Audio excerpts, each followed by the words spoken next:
Haya ni mafuta yanayotumika pia kutabaruku makanisa kwa kupaka altare na kuta zake au nguzo za makanisa, na hii ni kuonesha kwamba jengo hilo, yaani kanisa, limetengwa kwa ajili ya maadhimisho ya mambo matakatifu yamhusuyo Mungu.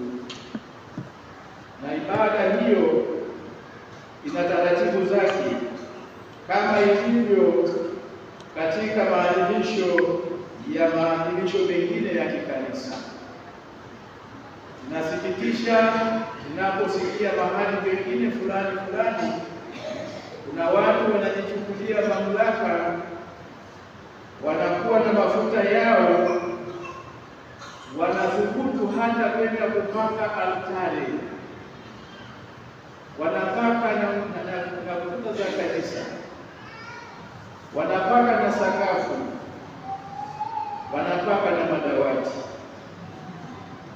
Nilisikia hicho nikasikitika na nikashangaa. Tumefika mbali. Tumuombe sana Mungu atufundishe unyenyekevu na busara, na tufuate taratibu za kiliturujia kama zilivyoainishwa na Mama Kanisa.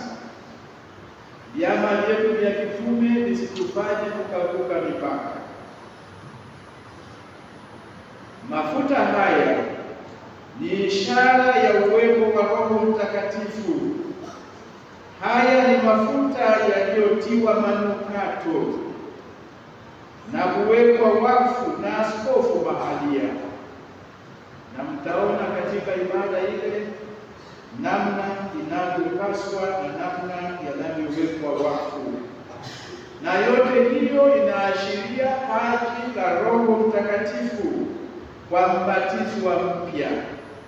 Na ndiyo maana anayepewa mafuta hayo katika ubatizo, katika kipaimara, katika daraja takatifu, unabaki na alama isiyofutika maisha yake yote moyoni mwake. Na ni sakramenti hizi tatu ambazo zinatolewa mara moja tu, hazirudiwi, na zinatumia mafuta hayo matakatifu ya Krisma. Na hivi mbatizwa anapopewa mafuta hayo anaashiria pia kupokea paji la Roho Mtakatifu anapobatizwa, anapokuwa ni Kristo, yaani mpakwa mafuta. Na tumesikia somo la kwanza na somo la Injili kamilisha yale aliyofungua Yesu katika kitabu kile cha nabii Isaya, na akasoma mahali pale ambapo ametuambia, Roho ya Bwana yu juu yangu, kwani amenipaka mafuta kuwahubiria wanyenyekevu habari njema. Na hawa wanashirikishwa zile ofisi kuu tatu za Bwana wetu Yesu Kristo, na hivi wanatumwa na wao kwenda kumshuhudia, kwenda kuishi, kuwa makuhani, kuwa manabii na kuwa wafalme, mithili ya Kristo mwenyewe, kuhani, nabii na mfalme. Na ndiyo maana ile kauli mbiu yetu tusisahau, mmebatizwa na kutumwa, mmebatizwa na kutumwa. Tujitahidi kuyaishi hayo, na tujitahidi kuwa kweli ni mashahidi, mashuhuda wa kweli wa Bwana wetu Yesu Kristo na Injili yake.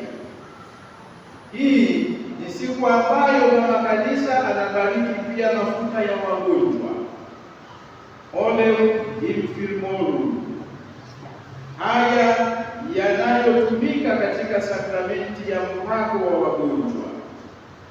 Mafuta haya hutolewa kwa wagonjwa walio katika hatari kubwa, kwa kuwapaka mafuta usoni na mikononi, mafuta yaliyobarikiwa itakiwavyo, yaliyobarikiwa itakiwavyo kwa utaratibu wa mama kanisa, na sio mafuta mengine yoyote, sio ya Mtakatifu Filomena, sio sijui ya upako kutoka sijui wapi, bali mafuta ambayo yanabarikiwa, na mtaona tunayabariki leo. Na mkiwa wagonjwa, tafuteni padre aje awahudumie, na sio kwenda kusema kwani naomba mafuta. Unataka kupeleka wapi? Wewe sio mtumishi wa kazi hiyo. Kwa hivyo tuzingatie na mipaka yetu, na wala tusiende kutafuta mafuta mahali pengine. Mafuta yako, na hayo yanatolewa kwa taratibu zake. Kumbe mafuta yaliyobarikiwa itakiwavyo, yaliyokamuliwa kutoka katika matunda ya mzeituni. Lakini kwa sababu wengine hawana mzeituni, halao ina mafuta ya nafaka, na sio mafuta mengine wala ya mnyama. Hapana. Na ibada hii inaenda na maneno haya: kwa mpako huu mtakatifu na kwa pendo lake kuu, Bwana akujaze kwa nguvu ya Roho Mtakatifu, akuondoe katika enzi ya dhambi, akuweke huru, kwa wema wake akupe nafuu katika mateso yako na kukujalia neema. Ni mafuta yanayoweza kuleta faraja kiroho na kimwili. Ni mafuta yanayoleta msamaha wa dhambi na uponyaji kadiri ya mapenzi ya Mungu, pamoja na kumwondolea dhambi mgonjwa ambaye hawezi kuungama. Na sio kwamba mtu anataka kuungama dhambi yake, anasema hii siwezi kuisema, basi mkanitie pale alipake mafuta. Hakuna. Maana yake ni yule mgonjwa na kweli hawezi, ila msiogope kupakwa mafuta. Wengine wanafikiria sakramenti ya mwisho. Si ya mwisho, sakramenti ya wagonjwa, ni mafuta ya wagonjwa, na hayo yanatupa nguvu. Mafuta ya wakatekumeni, Oleum Catechumenorum, ni ishara ya nguvu ya Kristo Yesu kwa waamini wanaojiandaa kupokea sakramenti ya ubatizo, ili waweze kupata uwezo wa kupambana na vishawishi pamoja na dhambi. Na hivi inamkinga na pepo wabaya. Lakini wengine bado mmepakwa mafuta hayo, lakini bado mnamkaribisha, mnasema huyu anapepo. Anatoka wapi? Ukiwa unamkaribisha na kumwazawaza, atakuja kweli na atabaki kwenye akili yake. Unapopokea mafuta haya, amini, umewingiwa na umeondolewa hayo mengine ambayo hayawezi kupata nafasi, kwa sababu yule mwovu hawezi kubaki mahali pamoja na Yesu, na wewe umempokea Yesu. Kama atakuwepo, maana yake umemfukuza Yesu na hapo kumkaribisha mgeni wako. Ni mafuta yanayowaandaa wakatekumeni kupambana dhidi ya uovu, na hivyo kuwakirimia waamini neema ya awali kabla ya kupokea sakramenti yenyewe ya ubatizo. Niwakumbushe ndugu zangu mapadre wote, popote wanapohudumu, kuyaheshimu mafuta haya matakatifu na yatumike kadiri ya maadhimisho ya mafumbo ya kanisa, na kamwe yasitumike kuwa kichocheo cha mambo mengine yoyote. Na hivi hata uhifadhi wake unapaswa kutambua vyema yamehifadhiwa vizuri na hayatumiki katika nafasi ambazo si rasmi na watu wasiohusika. Tangazeni na kushuhudia habari njema ya wokovu. Fundisheni watu wa Mungu kwa ari na moyo mkuu, huku mkiendelea kuwatakatifuza na kuwaweka watu huru kwa kuwaondolea dhambi zao na kuwasamehe dhambi zao. Waamini waadhimishe mafumbo ya kanisa kwa uchaji, ibada na utii. Nitumie nafasi hii pia kuwapongeza mapadri. Kama nilivyosema, leo ni sikukuu yetu. Mwaka mzima tangu tumekutana hapa kwa ibada kama hii, mmefanya mengi, mmekimbia huku na huko, na hivi natumia nafasi hii kuwapongeza kwa niaba yetu waumini kwa kuendelea kuwahudumia watu wa Mungu licha ya changamoto mnazokutana nazo. Niwashukuru na kuwapongeza pia waamini kwa kulitegemeza jimbo letu kwa michango yenu na majitoleo yenu, pamoja na kuwahudumia vyema mapadre wenu. Wakristo, kuweni makini na watu wanaogawa na kupaka watu mafuta, kwani wanawadanganya na kutaka kujinufaisha kupitia kwenu. Mapadre, tuwekeni taratibu mahususi kufundisha mafundisho sahihi ya imani, katekesi makini juu ya matumizi ya mafuta na visakramenti mbalimbali, ili waamini wasitumbukie kwenye lindi la mafundisho potofu. Ingawaje leo sio Alhamisi Kuu, lakini kuna yanayofanyika leo ambayo ni vyema kuyasema pia, kwani kwetu sisi yale ambayo tungeyafanya Alhamisi Kuu yamehamishiwa leo, na kumbe leo ni sikukuu yetu mapadre, na mama kanisa anafundisha kwamba Kristo Yesu aliwapenda watu wake upeo, na alipokuwa anakaribia saa yake ili kutoka hapa ulimwenguni na kurudi kwa Baba yake wa mbinguni, ile siku ya Alhamisi Kuu walipokuwa wakila, aliwaosha mitume wake miguu yao na kuwapatia amri ya upendo inayojikita katika huduma ya upendo, hasa kwa maskini na wale waliosahaulika na wale waliosukumizwa pembezoni mwa jamii. Akataka pia kuwapatia amana ya upendo huu na kuendelea kubaki kati yao na kuendelea kuwashirikisha fumbo la Pasaka, na hivi aliweka sakramenti ya Ekaristi Takatifu iliyo chemchemi ya uzima wetu, kielelezo cha sadaka, shukrani, kumbukumbu endelevu ya uwepo wake kati yao katika alama ya mkate na divai. Alhamisi Kuu ni siku ambayo mama kanisa anakumbuka siku ile Kristo Yesu alipoweka sakramenti ya daraja takatifu ya upadre inayopata utimilifu wake katika daraja ya uaskofu.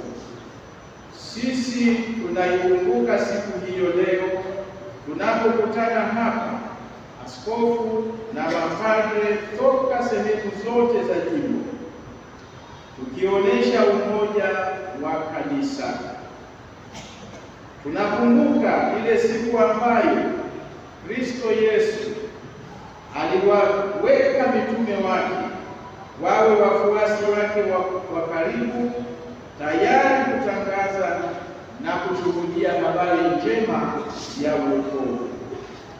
Kumbe hii ni siku ya kumshukuru Mwenyezi Mungu kwa zawadi ya daraja takatifu ya upadre na kuwashukuru mapadre kwa sadaka na majitoleo yao licha ya dhambi na mapungufu na makwazo mbalimbali ya kibinadamu wanayokutana nayo. Na huu ni mwaliko kwa mapadre kuishi kuhusiana na daraja takatifu ya upadre kwa njia ya ushuhuda wa maisha na utume wa kanisa, utume wa kipadre,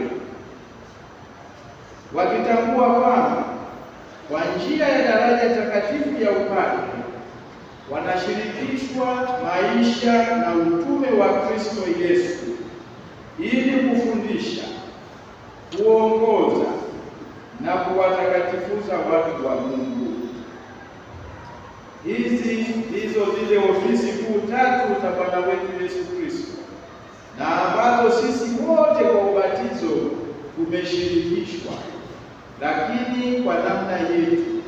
Lakini hawa wanarajiwa wanasimama kwa niaba ya Kristo, ni Kristo mwingine, alte Christus, na hivi ana wajibu muhimu wa kufundisha, kuongoza na kuwatakatifuza watu wa Mungu.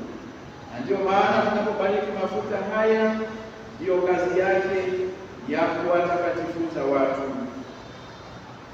Mapadre wanapaswa kusimama kidete ili kuweza kuishi fadhila za maisha na utume wa kipadre kwa kujitahidi kuishi kama Kristo mwingine, alte Christus, ili kwamba waamini waweze kumtambua Kristo Yesu ndani mwenu.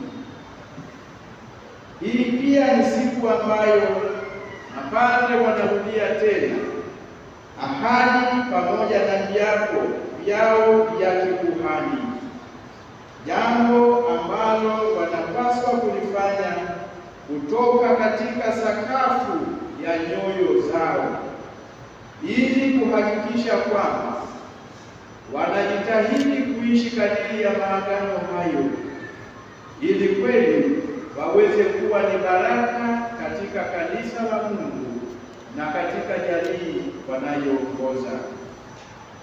Mapadre tunapaswa kufanya mabadiliko chanya katika maadhimisho ya mafungo ya kanisa, daima tukihuisha ule moyo tuliopokea nao daraja takatifu, kwa kuhakikisha kwamba ibada ya misa takatifu inaadhimishwa kwa ibada, kwa uchaji na imani zaidi, ili kuifanya upya imani, kujenga na kudumisha moyo wa sala na ibada.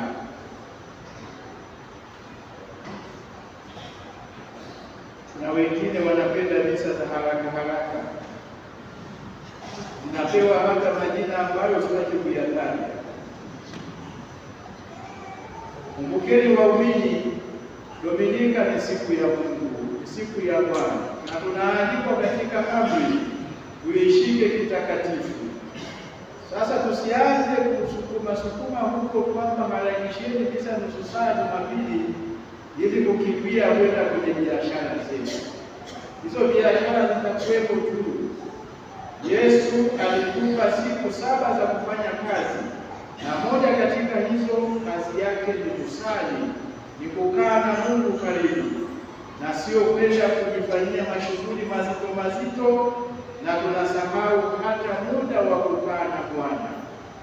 Tujitahidi sana na tuone umuhimu na ukuu wa maadhimisho ya misa takatifu, na hasa katika Dominika, na hata pale ambapo kuna upungufu wa mapadre na kuna misa inasaliwa katika kigango fulani cha karibu, tujijengee tabia ile ya kutoka na kwenda kusali pale kwenye misa. Wengine wanasema naenda kwenye misa ya katekista. Hiyo haipo. Katekista akiongoza ni ibada ya Jumapili bila padre, na sio misa na wala huwezi kufurahi na kushangilia kwamba siku hiyo umeiweka sawasawa siku ya Jumapili. Hapana, ni pale ambapo tunaona ni mbali na hakuna uwezekano. Lakini kweli misa isaliwe hapa kanisa kuu na mtu muumini wa Kibirizi, muumini wa Mungu, muumini wa Mangwe na afya yako, na wengine mna magari, uweze kushindwa kufika hapa kushiriki misa Jumapili, si sawa sawa. Kwa hivyo tujitahidi kuliona hili. Wakati mwingine inatokea si kwa makusudi, ni kwa sababu ya upungufu wa watumishi, lakini pale tunapotambua pengine kuna misa inasaliwa Mlole, wagungu wangeweza kufika pale. Natolea tu mfano. Wengine pengine ni pale Kuhanda, pale Kusite washindwa kufika Kuhanda, au pale karibu wale wa kule Kigamboni washindwa kufika pale. Tujifunze na tuone ukuu wa siku ya Bwana, Pasaka ya Juma, misa takatifu, ekaristi takatifu inayoweza kupokea ni tofauti na ibada inayosaliwa na muumini mwingine. Tujitahidi. Mapadre, ndugu zangu, jitahidini kujipa muda wa kuandaa maadhimisho mbalimbali. Uwe tayari kutajirishana, kuelimishana, kualikana, na msisahau kwamba mnaunganishwa na kushikamanishwa na sakramenti ya daraja ya upadre. Na hivi katika mahangaiko yetu, katika furaha zetu, tuwe pamoja. Katika sherehe mbalimbali, mapadre wapya, katika misiba tushiriki, kwa sababu ndugu wa padre au mzazi wa padre ni mzazi wetu sote. Tumeunganishwa kipekee sana na daraja takatifu ya upadre. Kumbe mapadre, tukumbushwe kupasika kwetu kupendana, kushikamana na kutembeleana. Onesheni mabadiliko chanya katika kuchapa kazi kwa kuhakikisha kwamba mnatoa huduma makini kwa watu wa Mungu, ukiwasindikiza katika safari yao ya maisha tangu wanapozaliwa, wanabatizwa, ndio kuzaliwa Kikristo kanisani humu, wanaenda katika sakramenti nyingine mpaka siku ambayo Mwenyezi Mungu anamuita. Ni wajibu wetu kumsindikiza yule aliyeishi vizuri na akawa ni mfano mwema, ashindikizwe pia hata na ibada ya misa takatifu kanisani, ndiko alipobatiziwa. Toeni baraka kwa kuzingatia misingi na uelewa wa mafundisho ya Kanisa Katoliki. Sakramenti za kanisa ziadhimishwe kwa ibada na uchaji, ili kuzuia kufuru dhidi ya sakramenti, na hasa sakramenti ya Ekaristi Takatifu. Na hapa niwaombe sana mapadre, mkawafundishe tena kipekee waumini wetu, na hasa wale ambao tunakomunika mikononi.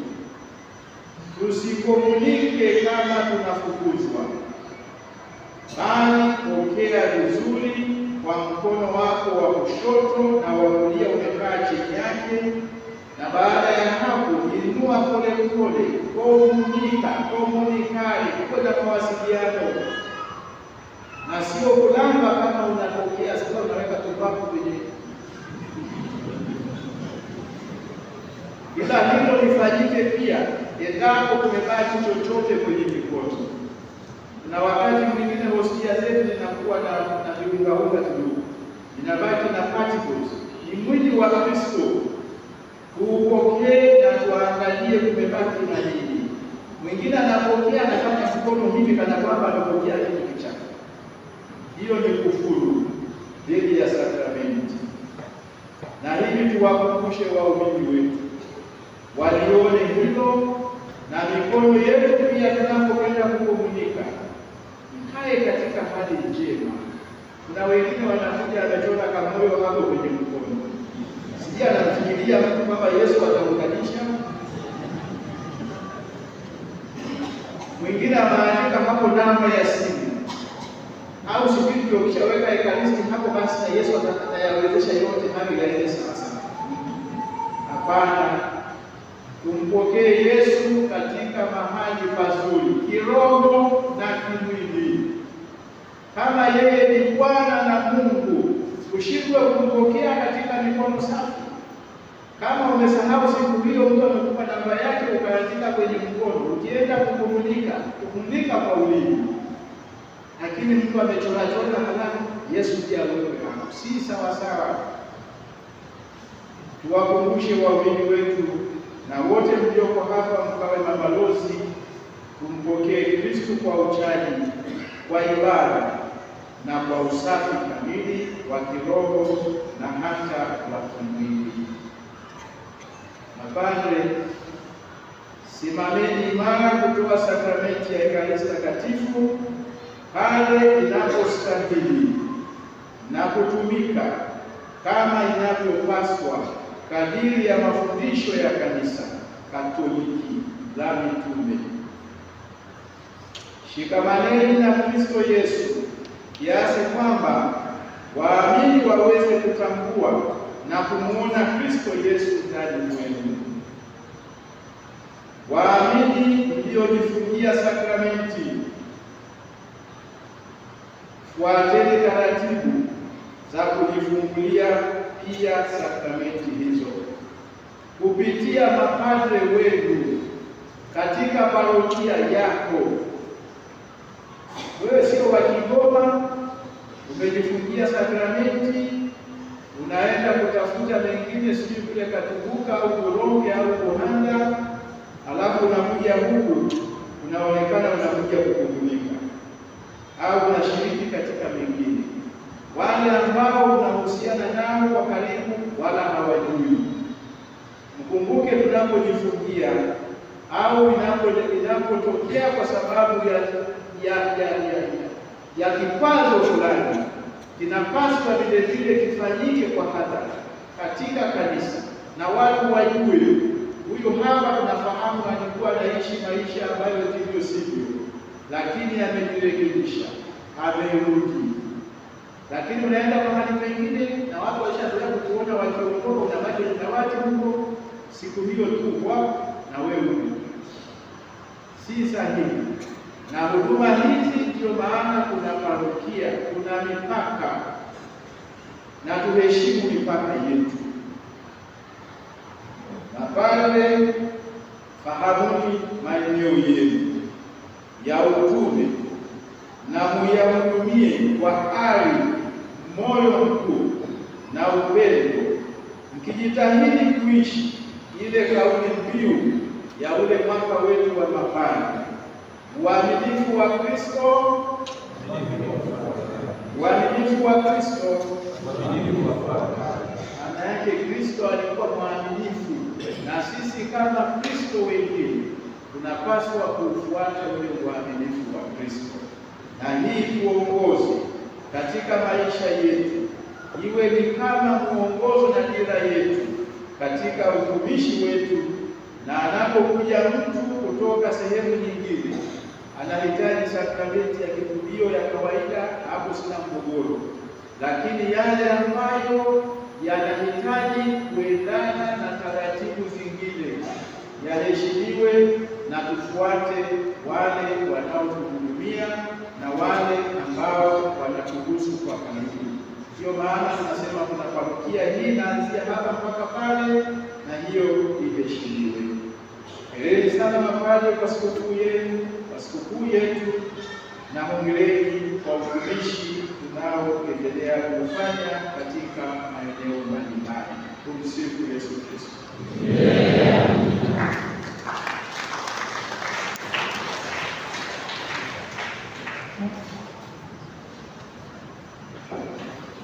Mhashamu Baba Askofu, tunamshukuru